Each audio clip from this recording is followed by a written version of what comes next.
आणि आता बातमी जळगावमधून आहे। जळगावात बीजे मार्केट गॅस एजन्सीवर ग्राहकांनी मोठी गर्दी केली आहे। ऑनलाईन बुकिंग होत नसल्याची ग्राहकांनी तक्रार केली आहे। महिनाभरापूर्वी बुकिंग करून सुद्धा सिलेंडर मिळत नसल्याची या सगळ्या ग्राहकांची तक्रार आहे।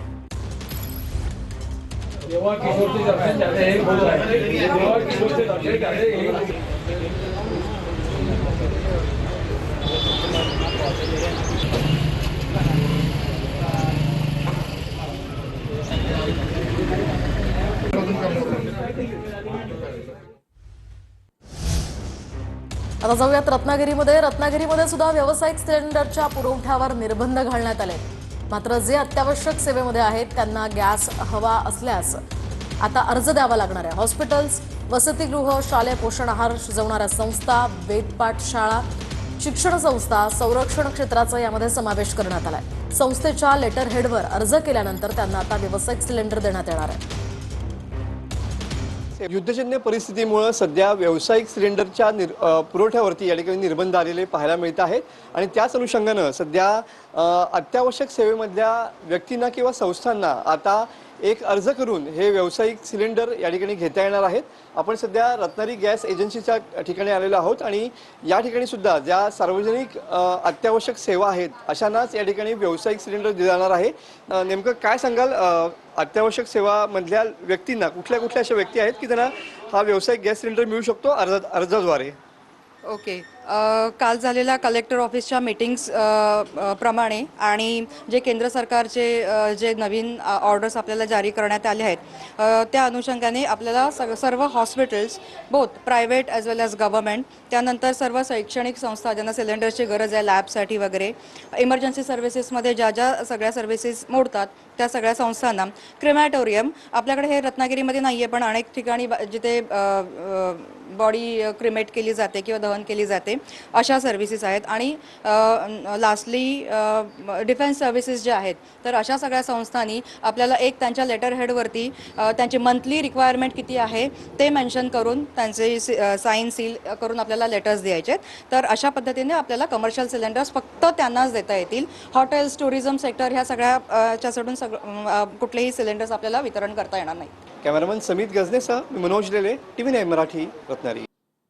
आणि आता बातमी अमरावतीमधून आहे। अमरावतीमध्ये रुक्मिणीनगरमधील गॅस एजन्सीवर ग्राहकांनी गर्दी केली आहे। गॅस सिलेंडर या ठिकाणी घेण्यासाठी ग्राहक मोठ्या संख्येने आलेत। कॉलवर सिलेंडर बुकिंग होत नसल्यानं ग्राहकांनी तक्रारी केल्यात। पेंडिंग बुकिंगवाल्यांना आधी सिलेंडर देण्यास प्राधान्य दिलं जात आहे। देशांमध्ये सुरू असलेला युद्धाचा परिणाम जर आपण पाहिला तर मोठ्या प्रमाणावर होऊ लागलेला आहे। अमरावतीमध्ये देखील व्यावसायिक सिलेंडर जे आहे ते तुटवडा निर्माण झालेला आहे। दुसरीकडे घरगुती सिलेंडर मिळण्याचे देखील अनेक वांदे झालेले आहेत। अनेक अडचणी ज्या आहेत त्या नागरिकांना सामोरं जावं लागत आहे। मी सध्या अमरावतीच्या रुक्मिणीनगरमधील भारत गॅस एजन्सीच्या परिसरामध्ये आहेत। या ठिकाणी आपण बघू शकतो सकाळपासून ग्राहकांनी जी आहे ती या ठिकाणी सिलेंडर नेण्यासाठी गर्दी केलेली आहे। अनेक आधी फोनवरनं बुकिंग होत होतं परंतु आता ती सध्या तांत्रिक बिघाडामुळे जर आपण पाहिलं तर फोनवरनं बुकिंग होत नाही। त्यामुळे व्हॉट्सअपवरनं जे आहे ते बुकिंग या ठिकाणी जर आपण पाहिलं तर नागरिकांना करावं लागतं। त्यामुळे अमरावतीच्या गॅस एजन्सीमध्ये जी आहे ती ग्राहकांची सिलेंडरसाठी गर्दी झाल्याचं आपल्याला पाहायला मिळत आहे। कॅमेरामन अनिकेत दहातोंडेसह मी स्वप्नील उमाप, TV9 मराठी, अमरावती। दरम्यान व्यावसायिक गॅस पुरवठा बंद झाल्यानं कोल्हापूरमधील खासगी खानावळ चालकांना फटका बसलाय। अनेक खासगी मेस चालकांकडे आजच्या दिवस पुरेल इतकाच गॅस साठा शिल्लक आहे। उद्यापासून मेस बंद असल्यामुळे नोकरदार आणि विद्यार्थ्यांना याचा मोठा फटका बसणार आहे।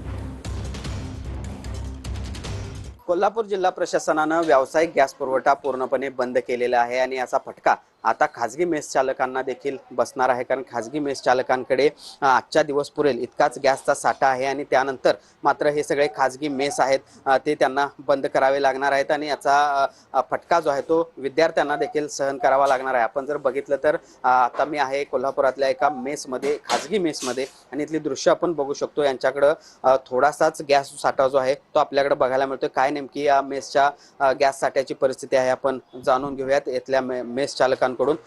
मॅडम, काय सांगाल, किती मुलं साधारण रोज या ठिकाणी मेसमध्ये जेवण्यासाठी तुमच्याकडे येतात आणि गॅसची काय परिस्थिती आहे? मुलं माझ्याकडे 150 आहेत जेवणासाठी।